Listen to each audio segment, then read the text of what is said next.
그때 핫깃의 아들 아도니아가 스스로 높여서 이르기를 내가 왕이 되리라 하고 자기를 위하여 병거와 기병과 죄송합니다. 네, 다윗에게는 아도니아라는 아들이 있었는데 그의 어머니는 핫깃이었습니다. 아도니아는 스스로를 높이며 나는 왕이 될 것이다 라고 말하면서 전차와 말을 준비했습니다. 그리고 자신을 호위하는 병사 50명을 데리고 다녔습니다. 그런데도 다윗 왕은 왜 왕처럼 행세하고 다니느냐라고 묻지 않았습니다. 그리고 그가 하는 일에 대해 한 번도 간섭하지 않았습니다. 아도니아는 압살롬 바로 밑의 동생이었으며 매우 잘생겼습니다. 아도니아는 수르의 아들 요압과 제사장 아비아달과 의논했습니다. 그들은 아도니아를 도왔습니다. 그러나 제사장 사독과 여호야다의 아들 브니야와 예언자 나단과 시므이와 레이와 다윗 왕을 특별히 경호하는 사람들은 아도니아 편을 들지 않았습니다. 아도니아는 양과 소와 살찐 송아지를 잡아 엘로겔샘 가까이에 있는 소엘렛 바위에서 제사를 드렸습니다. 그리고 자기의 모든 형제들 곧 다윗 왕의 다른 아들들을 초대했습니다. 유다의 지도자들과 장로들도 초대했습니다. 그러나 예언자 나단과 브니야와 자기 아버지의 특별 경호대와 자기 동생 솔로몬은 초대하지 않았습니다. 네, 자, 쭉 넘어가서 41절부터 또 다시 읽도록 하겠습니다. 아도니아와 그의 모든 손님들은 음식을 다 먹을 즈음에 그 소리를 들었습니다. 나팔 소리가 들려오자 요압이 말했습니다. 성 안에 왜 저렇게 소란스러운가? 요압이 말을 마치기도 전에 제사장 아비아달의 아들 요나단이 왔습니다. 아도니아가 말했습니다. 어서 오시오. 그대는 용사이니 틀림없이 좋은 소식을 가져왔을 줄로 믿소. 요나단이 대답했습니다. 아닙니다. 우리 주 다윗 왕은 솔로몬을 왕으로 세웠습니다. 다윗 왕은 솔로몬을 제사장 사독과 예언자 나단과 여호야다의 아들 브니야와 그렛 사람들과 블렛 사람들과 함께 보냈습니다. 그들은 솔로몬을 왕의 노새에 태웠습니다. 제사장 사독과 예언자 나단이 기온샘에서 솔로몬에게 기름을 부어 그를 왕으로 세웠습니다. 그리고 그들은 기뻐하며 성으로 들어갔습니다. 지금 온 성은 흥분으로 들떠 있습니다. 여러분이 들은 소리가 바로 그 소리입니다. 이제 솔로몬이 왕이 되었습니다. 왕의 신하들도 다윗 왕이 한 일을 축하하고 있습니다. 그들은 왕의 하나님께서 솔로몬을 왕보다 더 유명하게 만드시기 바랍니다라고 말하고 있습니다. 다윗 왕은 침대에서 여호와께 절하고 이스라엘의 하나님 여호와를 찬양하여라. 여호와께서는 오늘 내 아들 가운데서 하나를 왕으로 삼으시고 내 눈으로 그것을 보게 해주셨다라고 말했습니다. 그러자 아도니아의 손님들이 다 두려워하면서 각자 자기 길로 떠났습니다. 아도니아도 솔로몬이 두려워 자리에서 일어나 제단으로 가서 제단 뿔을 잡았습니다. 누군가 솔로몬에게 일러주었습니다. 아도니아가 솔로몬 왕을 두려워하여 제단 뿔을 잡고 있습니다. 그는 솔로몬 왕에게 가서 그의 종인 나를 칼로 죽이지 않겠다고 맹세하게 해달라고 전해주시오라고 말했습니다. 솔로몬이 대답했습니다. 아도니아가 믿을 만한 사람이라면 그의 머리카락 하나라도 땅에 떨어지지 않을 것이다. 그러나 만약 그에게서 악한 것이 발견되면 죽을 것이다. 같이 읽겠습니다. 그러면서 솔로몬 왕은 사람을 보내어 아도니아를 제단에서 끌어오게 했습니다. 아도니아가 와서 솔로몬에게 절했습니다. 그러자 솔로몬이 집으로 가시오 하고 말했습니다. 아멘. 네, 여러분 오늘은 백투베이직 16번째 시간입니다. 지난주에 이어서 오늘도 관계에 대해서 이제 나누기 원합니다. 교회의 본질은 바로 성도 간의 교제다라고 말씀드렸죠. 하나님은 이 성도 간의 이 관계 속에서 하나님의 사랑을 느끼고 또 그 사랑으로 서로를 사랑하고 위로하면서 살도록 우리를 만드셨습니다. 그런데 안타깝게도 우리는 관계 속에서 많은 상처를 받고 있죠. 가까운 가족에게서, 친구에게서, 또 어떤 리더나 교회로부터 상처를 받기도 합니다. 그래서 생명 공동체인 이 교회를 떠나기도 하죠. 오늘도 분명 예배를 드리고 있는 분들 중에서 관계의 다리는커녕 관계의 벽만 더 세워지고 있다라고 하면서 고통스러워하는 분들이 분명히 계실 거예요. 그래서 어떤 분들은 인간관계 자체가 이제 싫어서 아니면 그 어색한 그 분위기, 그게 싫어서 그냥 예배만 드리고 나는 집에 갈래요 하시는 분들도 분명히 있을 거예요. 임시방편은 되겠죠. 그렇지만 여러분, 그것은 결코 바람직한 신앙생활의 모습은 아닙니다.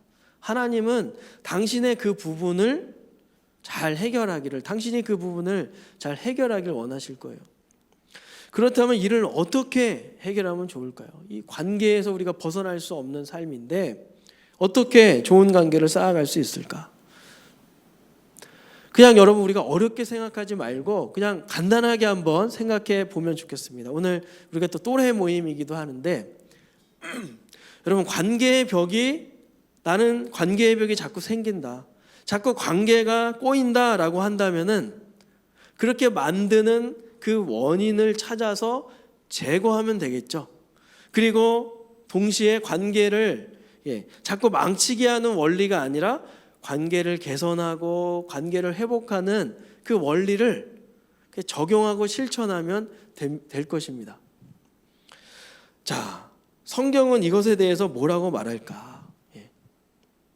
자, 그럼 먼저 관계를 망치게 하는 게 뭔가? 성경은 뭐라고 얘기하냐? 성경은 관계를 망치게 하는 근본적인 원인을 바로 죄라고 분명하게 지적하고 있습니다. 저는 이것을 성경에 제일 처음 등장하는 그 사례, 즉 아담과 하와의 예를 가지고 제가 나누길 원하는데요. 한번 띄워주시겠어요? 창세기 3장 같이 읽어봅시다. 시작. 하나님께서 말씀하셨습니다.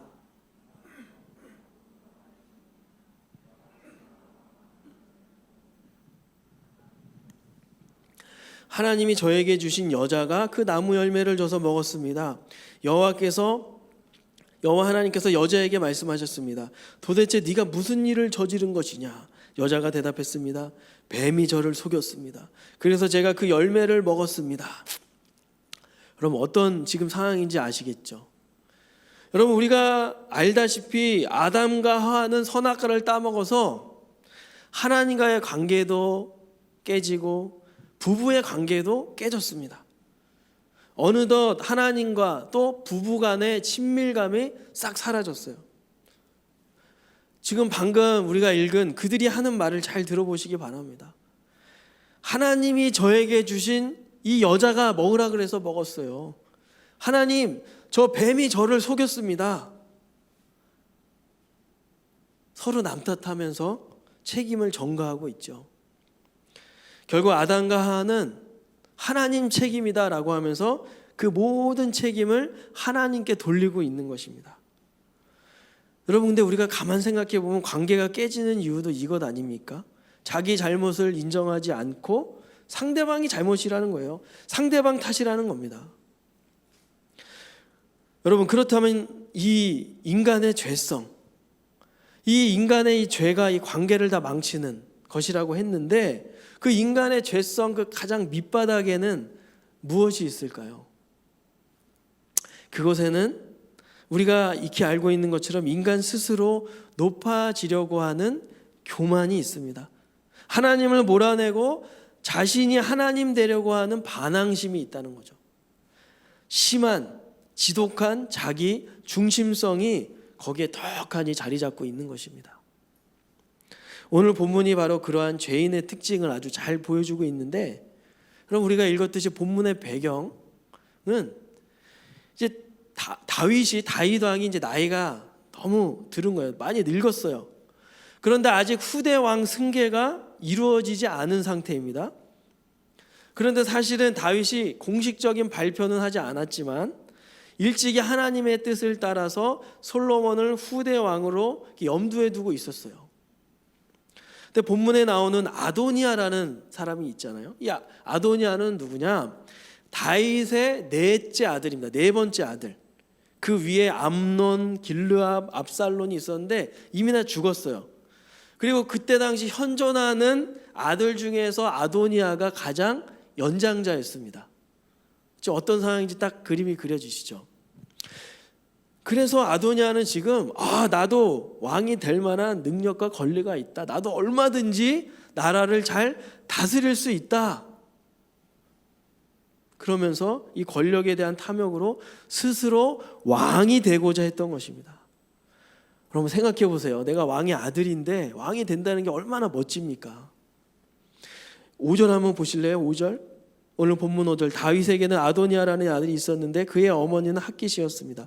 아도니아는 스스로를 높이며 나는 왕이 될 것이다 라고 말하면서 전차와 말을 준비했습니다. 그리고 자신을 호위하는 병사 50명을 데리고 다녔습니다.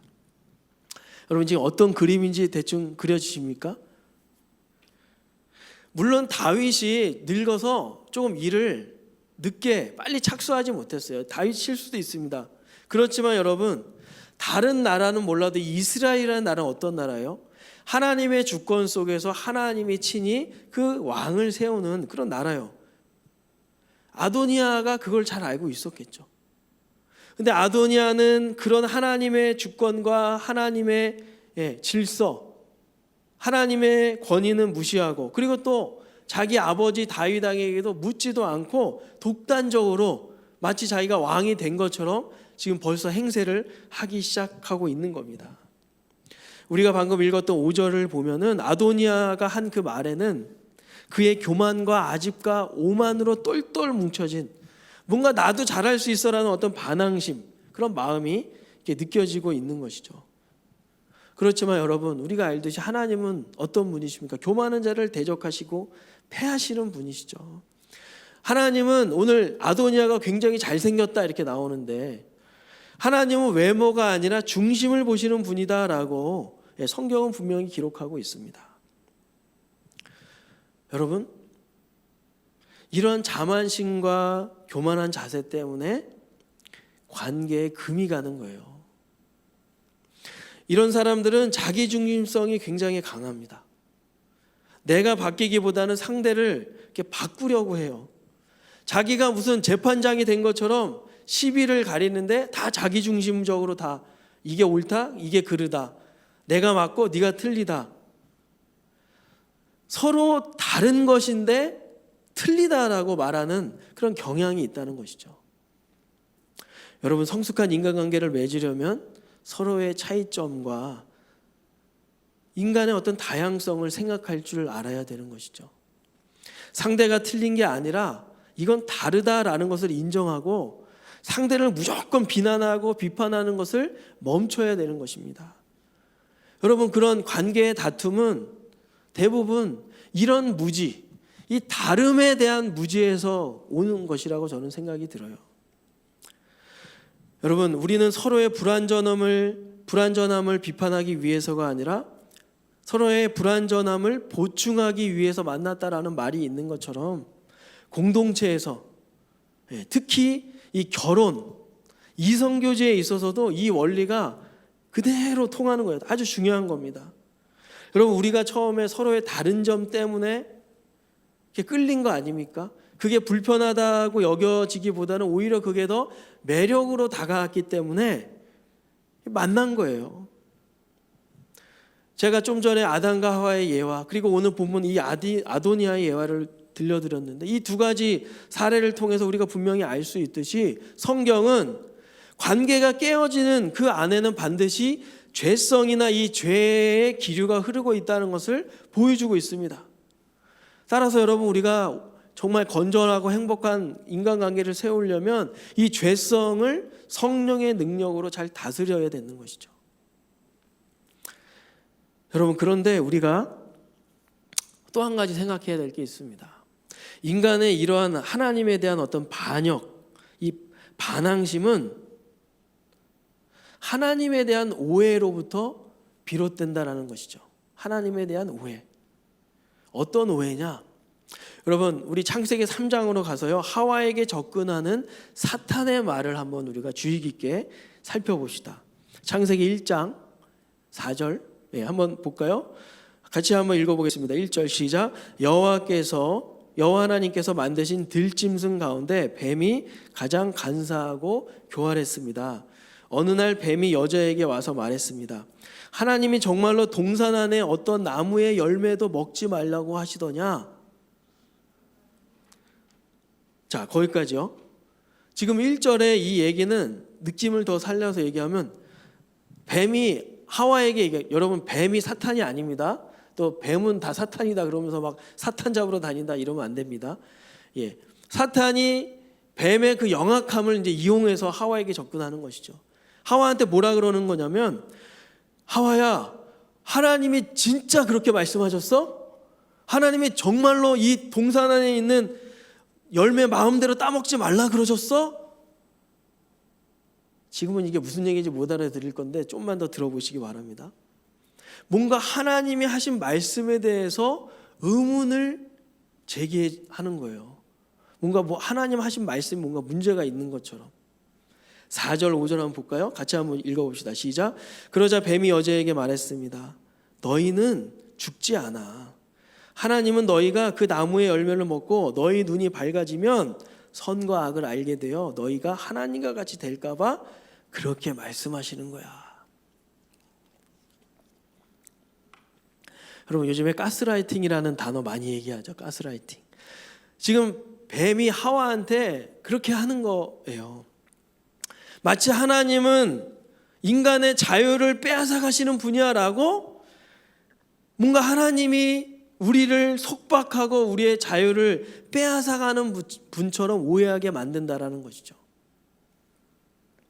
여러분 하와 아담뿐만 아니라 우리에게도 동일하지 않습니까?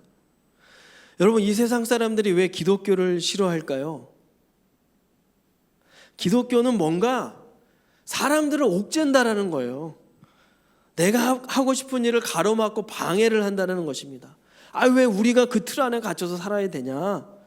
그렇게 고리타분한 그 서양 종교 그 전통에 매여서 왜 간섭받으며 살아야 되냐? 라는 것이죠. 그러면서 세상 사람들은 기독교를 대놓고 무시하고 공격합니다. 간혹 가다가 교회나 성도가 뭐 한 가지라도 잘못하면은 아이고 그것 봐라 그러면서 막 들추어내고 떠벌리고 조롱하죠. 그리고 세상 사람들 가만히 살펴보면 하나님 없이 그냥 교회와 상관없이 사는 모습을 굉장히 스마트하고 똑똑하고 굉장히 지성적이고 멋지다라고 이렇게 생각하면서 살아가고 있는 것 같아요. 영국의 위대한 설교가 마틴 로이드 존스 목사님이 한 말처럼 우리 인생 그냥 내 식대로 우리 식대로 살게 그냥 내버려 둬요 라고 말하고 있는 것이죠. 그런데 여러분 성경은 이런 마음이 죄성이고 그런 죄성이 인간을 고통과 불행 속으로 들어가게 만든다라고 분명하게 지적하고 있다는 사실을 기억하시기 바랍니다. 여러분 성경을 가만 보면요 하나님은 우리를 자유롭게 해주고 싶으신 분이세요. 우리의 자유를 막 억압하고 막 뺏어가고 그런 분이 아니라는 것이죠. 우리 요한복음 예수님이 하신 말씀 한번 다 함께 읽어볼까요? 시작. 그때 너희는 진리를 알게 되고 진리가 너희를 자유롭게 할 것이다. 물론 이 말씀의 문맥 속에서 보면은 죄로부터 자유롭게 하신다라는 1차적인 의미가 있지만 그렇다고 하나님이 우리를 막 올가매고 구속하고 우리를 막 코너에 몰아서 옴짝달싹 못하게 하는 분이 아니라 하나님은 인간이 정말 참 자유 속에서 행복을 맛보길 원하신다라는 것을 알 수가 있는 것입니다.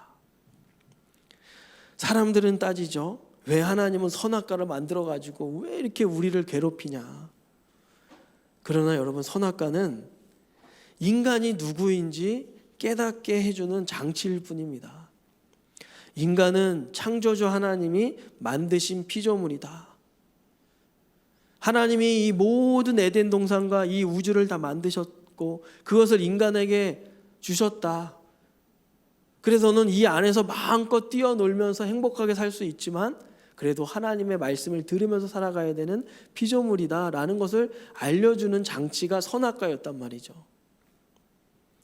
여러분 한번 생각해 보세요. 아담과 하와가 에덴 동산에서 막 하나님 눈치 보면서 하나님 보는 거 아니야? 막 이러면서 눈치 보면서 야 하와야 우리 너무 신나게 노는 것 같아. 우리 이러면 안 될 것 같아. 아담과 하와가 에덴 동산에서 하나님 눈치 보면서 살았을까요? 불편하게 그렇게 살았을 것 같아요, 여러분. 상상을 해보세요. 에덴 동산은 어떤 곳입니까?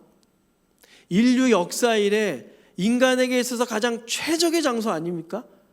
최고로 행복하고 최고로 안전한 그런 장소가 에덴 동산 아니었겠냐고요. 그런데 하나님이 이걸 누구를 위해서 주신 거예요? 그들을 위해서, 아담과 하와 그 사람들을 위해서 에덴 동산을 만들어 주신 겁니다. 그 안에서 마음껏 뛰어놀고 마음껏 행복하게 살라고 주신 거라는 거죠. 여러분, 이것만 봐도 하나님의 마음을 우리가 알 수 있지 않습니까? 여러분, 그렇게 볼 때 인간의 모든 고통의 원인은 바로 이 죄라는 것을 우리가 다시 한번 깊이 인식해야 되는 겁니다. 사실 죄는 인간관계뿐만 아니라 인간의 모든 것을 망가뜨린 장본인이에요. 여러분, 죄는 어떤 특징이 있습니까? 그 특징을 보면은 거기에서 관계 해법도 우리가 찾을 수 있어요. 제가 좀 연구를 해봤습니다. 첫 번째, 죄는 어떤 특징이 있냐? 죄는 1차적으로 일단 하나님 말씀에 불순종하는 특징이 있죠. 여러분, 성경은 행복한 관계를 세우려면은 하나님과의 관계가 제일 우선이라는 사실을 증명해 주고 있습니다. 하나님 말씀에 불순종한다는 것은요, 다른 말로 하면은 하나님이 주신 것에 만족하지 않는 것이다라고 할 수 있겠죠. 이해가 되십니까?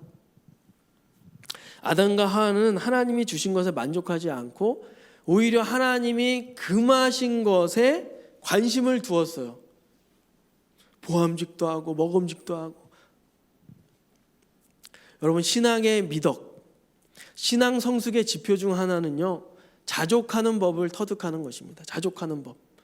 즉 하나님이 주신 것을 누릴 줄 아는 훈련.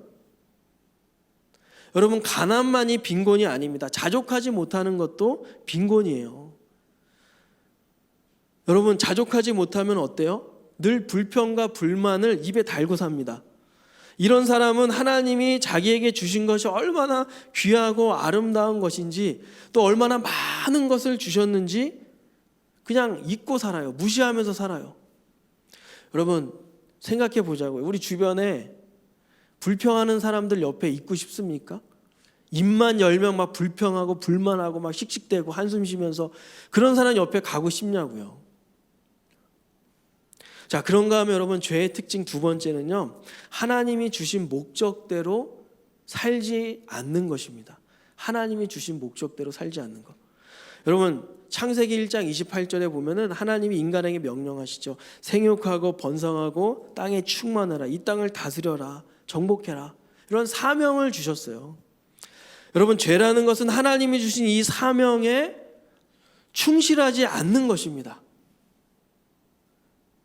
다시, 죄라는 것은요, 어려운 게 아니에요. 하나님이 주신 사명, 하나님이 주신 이 목적에 충실하지 않는 것이 죄라는 거예요. 아담과 하와는 이런 목적에 충실하지 않았습니다. 그냥 선악과만 바라봤어요. 여러분, 하나님이 우리의 각자에게 여러 달란트와 축복을 주셨습니다. 여러분, 스스로를 한번 생각해 보세요. 하나님이 나에게 어떤 달란트를 주셨는가? 어떠한 축복을 주셨는가? 솔직히 인간적으로 양심의 손을 얹고 적어도 한 가지 이상은 발견할 수 있을 것입니다. 아직 내가 이게 내가 달란트야? 이게 나의 재주야? 아직 발견하지 못한 사람은 있어도 언젠가는 다 발견하게 되어 있어요. 여러분, 그런데 하나님이 주신 그 달란트, 하나님이 어떠한 것을 여러분들에게 축복으로 주셨습니까? 그렇다면 거기에는 반드시 하나님 나라를 위한 목적과 하나님의 영광을 위한 사명이 있다는 사실을 염두에 두시기 바랍니다. 예전 설교에도 제가 말씀드렸는데, 우리가 전 세계적으로 봤을 때 이 대한민국 땅에서 살아가고 있는 청년들, 물론 청년 실업률이 굉장히 심각하죠. 우리 청년들 요즘에 코로나 때문에 더 살기 어려워집니다. 그렇지만 여러분, 우리가 전 세계적으로 동등한 연령대 비교했을 때 대한민국에 사는 청년들은 굉장히 부유한 것입니다. 우리 안에 상대적인 부유함의 그런 비교는 있죠. 여러분, 하나님이 우리에게 주신 것을 생각해 보시기 바랍니다. 자꾸 나쁜 것, 없는 것만 묵상하지 말고. 여러분, 죄는 하나님이 주신 그 목적, 그 사명에 충실하지 않는 것입니다. 자, 그런가 하면 세 번째, 마지막인데, 죄는 무엇이냐? 인간의 욕망을 절제하지 못하는 게 죄입니다. 그렇겠죠? 진정한 행복은 어디에서 올까요? 욕망을 잘 다스리고 조절할 때 주어지는 거예요. 여러분, 원한다고 막 채우다 보면은 야고보서 1장 15절 말씀처럼 욕심이 잉태하여 죄를 낳고 죄가 장성한즉 사망에 이르게 되는 것입니다. 여러분, 인간에게 있어서 가장 욕구는 무엇인 것 같아요? 아마 식욕과 성욕이 아닐까 싶습니다. 여러분, 이 두 가지는 인간 생존과 번식에 아주 밀접한 관련이 있는 거기 때문에 이 두 가지 욕구는 굉장히 강해요. 오늘날 현대인의 가장 큰 문제 중 하나가 뭡니까? 바로 이 성적 욕구를 잘못된 방법으로 채운다라는 것이죠. 여러분, 결혼이란 무엇입니까? 결혼은 서로 책임 관계로 들어간다라는 거예요. 책임 관계. 연애랑은 그 수준과 깊이가 다른 책임입니다.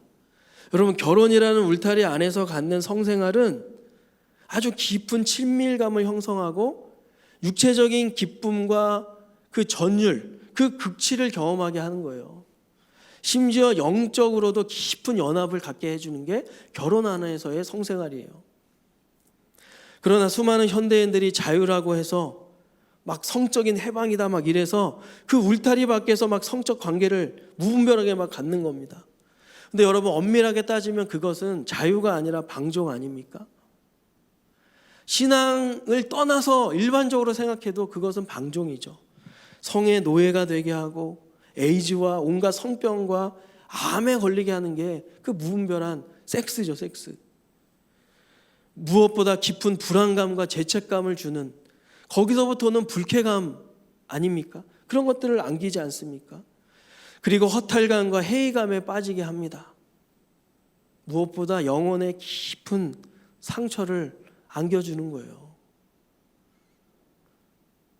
젊은 날에 무분별하게 이 사람 저 사람 죄송합니다 이렇게 얘기해서 나이트나 클럽 이런 데 만나서 원나이트하고 그렇게 상대를 바꿔가면서 막 수십 명 수백 명 만나가지고 나중에 정상적인 결혼 생활을 할 수 있겠어요? 상대방이 정말 내가 제일 아끼고 사랑하는 사람이고 정말 존귀한 사람으로 여겨지겠습니까? 그러다가 결국 관계 파괴를 가져다 주는 것입니다. 여러분, 제가 이것과 더불어서 여러분, 아까 두 번째 하나님이 주신 목적대로 살지 않는 것이 죄라고도 했는데 이 욕망과 이 연결을 생각할 때 여러분, 그 원리는 부부관계, 이성관계에서도 이 원리가 다 통하는 거예요. 제가 그저께 강사님하고 밥을 먹으면서 이런 얘기도 또 나눴었는데 여러분, 부부는 무엇일까요? 결혼관계에서 가장 중요한 것 중에 하나가 뭘까요? 저는 뭐 여러 가지 있겠지만 부부가 같은 곳을 바라보는 것이라고 생각합니다. 같은 곳. 하나님 나라, 하나님의 영광이라는 공동 목표를 함께 바라보는 것. 여러분, 누군가 결혼할 만한 사람이 나타나면은 점검해 보시기 바랍니다. 그리고 이 부분에 대해서 공동 목표가 있는지 대화를 많이 하시기 바랍니다. 하나님 안에서 우리가 같은 곳을 바라보고 있는지 잘 생각해야 돼요. 여러분, 인간관계 잘 맺겠다고 내가 이 남친 여친 만족시켜 주겠다고 그냥 서로 두 사람만 계속 쳐다보고 있으면 인간은 얼마 못 가서 금방 실증 나게 되어 있어요. 사람한테는 금방 실증 나고 실망하게 되는 거예요. 사람한테 무슨 기대를 합니까? 솔직히 길어야 3개월, 짧으면 한 달. 여러분, 인간의 본질을 알아야 됩니다. 누구에게나 죄성이 있어요. 서로를 바라보는 게 아니라, 서로에게 몰두하는 게 아니라 같은 곳을 바라보는 것이죠. 그리고 같은 곳을 향해서 함께 손을 잡고 같이 걸어가는 거예요. 거기에 진정한 행복이 있고 건강한 관계가 있는 것이죠. 여러분, 친구 관계, 청년부 지체들 간의 관계에서도 마찬가지입니다. 서로가 이 목적과 이 사명을 위해서 살 수 있도록, 상대방이 그렇게 살 수 있도록, 내가 그렇게 살 수 있도록 서로 세워주고 격려하고 또 선배라면 이끌어주고 코치해주고, 물론 먼저 관계를 먼저 잘 쌓아야 되겠죠. 그래야지 건강하고 행복한 공동체 생활이 펼쳐지는 것입니다. 여러분, 교회 그냥 예배만 드리고 왔다 갔다, 물론 어떤 사정 때문에, 과거의 어떤 상처 때문에 그럴 수는 있습니다. 그렇지만 그것은 결코 건강하고 건전한 것이 아닙니다. 여러분 혼자 신앙생활 해봐요. 얼마나 재미없습니까? 한 달 버티죠. 6개월 버티면 많이 버틴 거예요. 그러다가 그냥 교회 안 나오게 되는 겁니다. 그게 뭐예요, 여러분? 이렇다고 목사님 6개월 맥시멈 6개월 얘기하셨구나. 그럼 6개월 동안 혼자 다니다가 6개월 다음에는 안 나와도 되는구나. 또 이렇게 잘못 적용하지 마시고요, 여러분. 결론을 향해서 갑니다. 그렇다면 여러분, 우리 인간이 이런 지독한 영적인 질병을 앓고 있는데 이 영적인 질병을 어떻게 하면 치료받을 수 있을까요? 어떻게 하면 치료받을 수 있을까요? 환경이요? 환경? 어떤 사람들은 인간의 문제는 환경 때문이다라고 많이들 얘기합니다. 좋은 환경을 제공해 줘야 된다. 좋은 환경 속에 들어가야 된다. 물론 여러분 환경 중요하죠. 그래서 환경을 개선하고 좋은 기회와 적절한 조치를 취해주면 얼마든지 사람은 바뀔 수 있다라고 믿습니다. 하지만 여러분 우리가 냉철하게 한번 생각해 봅시다. 환경이 인간의 본질을 바꿀 수 있던가요? 성경은 말하는 거예요. 인간의 문제는 환경 때문이 아니다. 인간의 문제는 인간 자신 때문이다. 제발 자기 기만 좀 그만해라. 말씀하고 있다는 거예요. 하나님과 잘못된 관계, 죄로 인해서 인간의 모든 환경이 완전히 바뀌어버렸잖아요. 인간은 에덴 동산이라는 그 인간에게 있어서 최고의 환경, 최고로 안전한 곳에서 타락해버렸습니다. 그럼 어떻게 하면 될까요? 주님 어떻게 하면 행복한 인간관계, 건강한 인간관계 회복할 수 있습니까? 저는 오늘 본문에서 발견했습니다. 결론부터 얘기하자면 하나님의 은혜가 필요한 겁니다. 하나님의 용서가 필요해요. 죄성 위에 그 죄성보다 더 크신 하나님의 사랑이 부어져야 되는 것입니다. 여러분 오늘 본문에 보면 솔로몬이 왕으로 등극을 하죠. 아도니아는 충격을 받는 거예요. 어디서 막 소리가 막 들려요. 뭐냐? 솔로몬 왕이 즉위식을 가졌습니다. 아도니아를 따르던 수많은 사람들이 깜짝 놀라가지고 다 도망갑니다. 아도니아 어떻게 해요? 할 수 없이 솔로몬 왕 앞에 엎드리죠. 그리고 솔로몬은 그 모습을 보고 그냥 집으로 돌아가시오 라고 얘기를 합니다. 용서를 해주는 것이죠.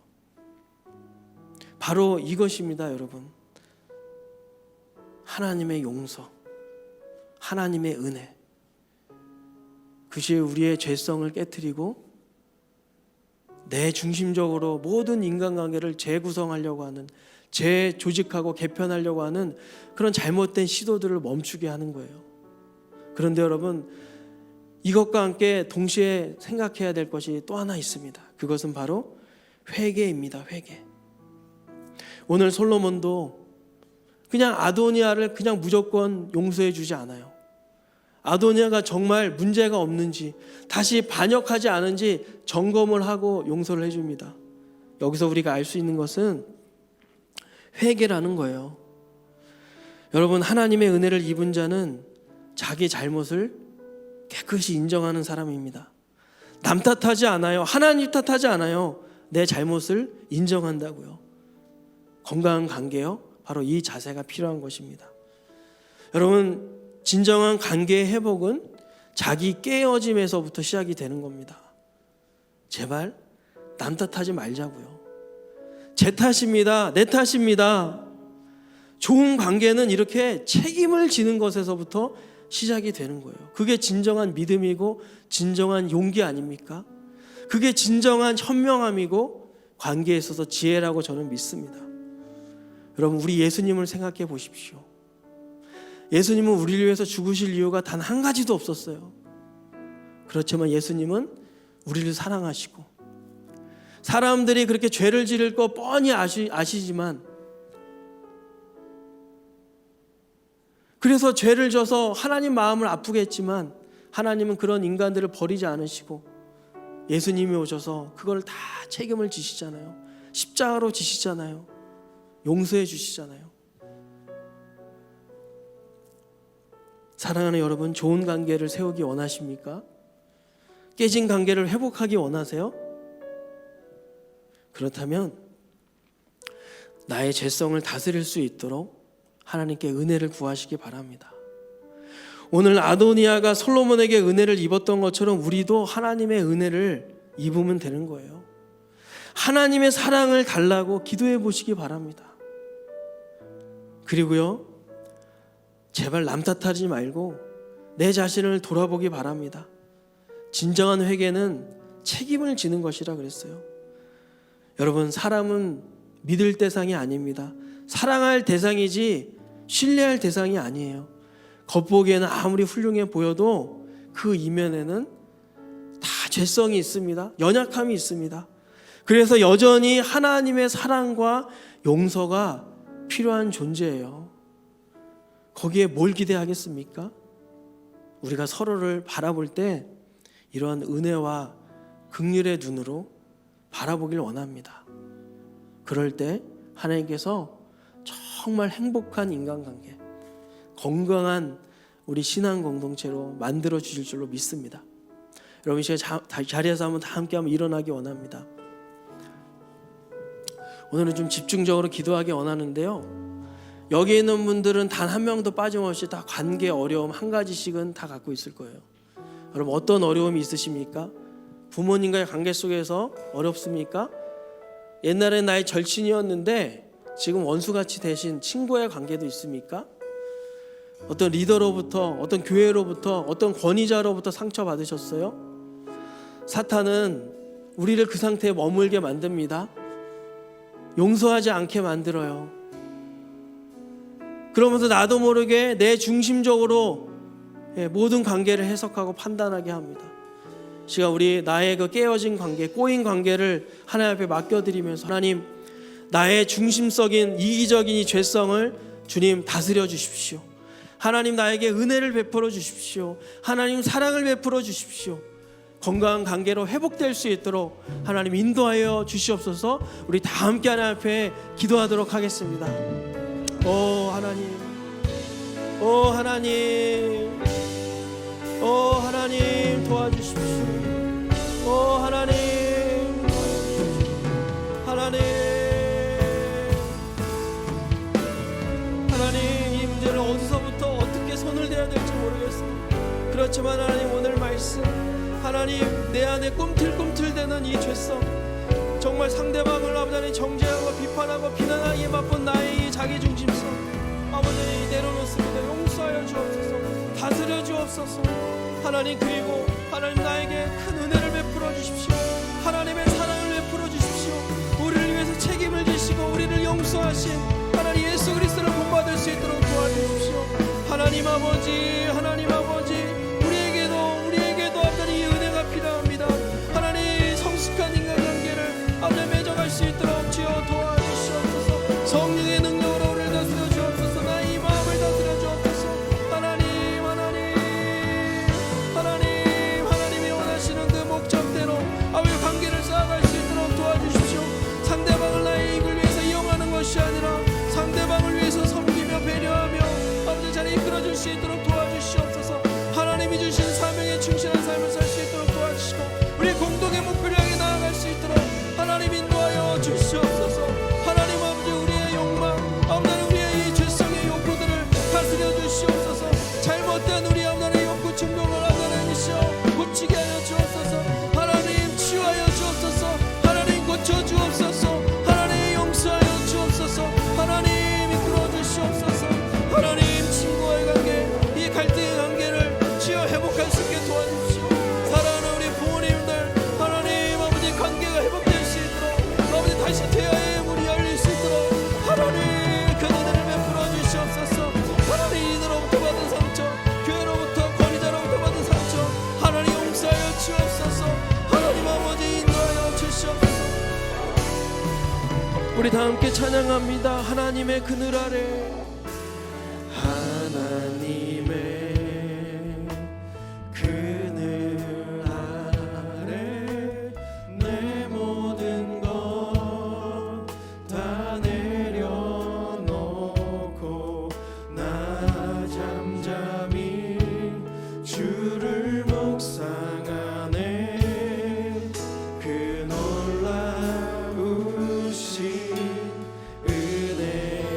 끝이 없는 주의 사랑, 끝이 없는 주의 사랑 강물 되어 흘러 내 영혼에 자유함 주시네. 날 새롭게 하시 그 은혜를 사모하며 하나님 사랑, 하나님 사랑, 그 사랑 날 자유케 하네. 하나님 사랑, 그 사랑 날 외롭게 하나님 사랑, 하나님 사랑, 그 사랑 우리를 자유케 하시는 그 사랑을 찬양합니다.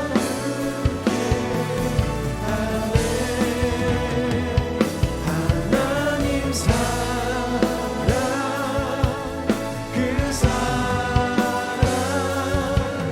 날 회복 우리 다시 한번 날 회복시키시는 하나님 사랑,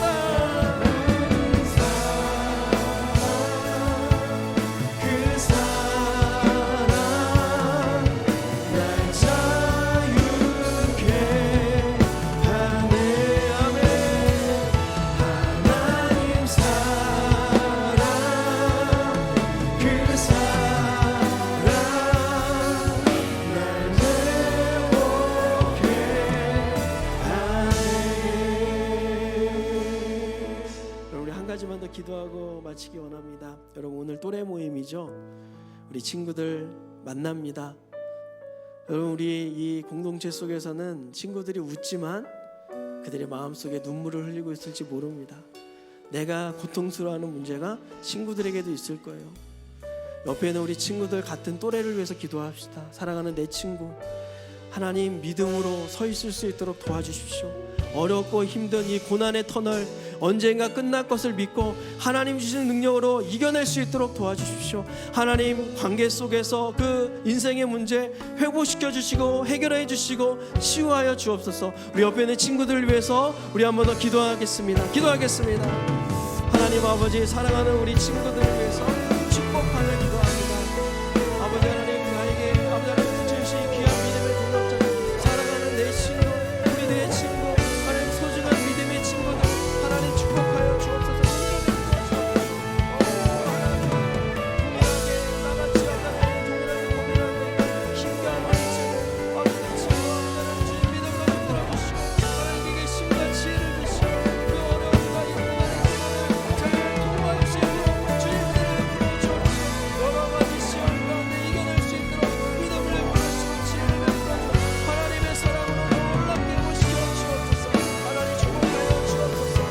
하나님 사랑, 하나님 사랑, 그 사랑 날 자유케. 하나님 사랑, 하나님 사랑, 그 사랑 날 회복케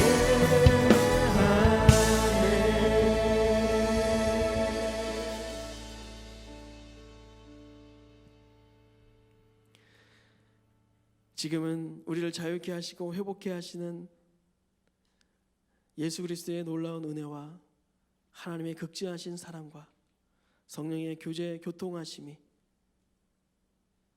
꼬인 관계를 풀어가고 정말 온전한 관계 회복을 꿈꾸며 자기 죄성을 누르고 하나님의 은혜를 구하는 모든 심령들 머리 위에, 이들의 학업과 가정과 직장과 미래 위에, 그리고 코로나 막바지 단계에서 끝까지 수고하고 있는 모든 의료진들과 관계부처 수고하시는 모든 분들 가운데 영원토록 함께 계시기를 축원하옵나이다. 아멘.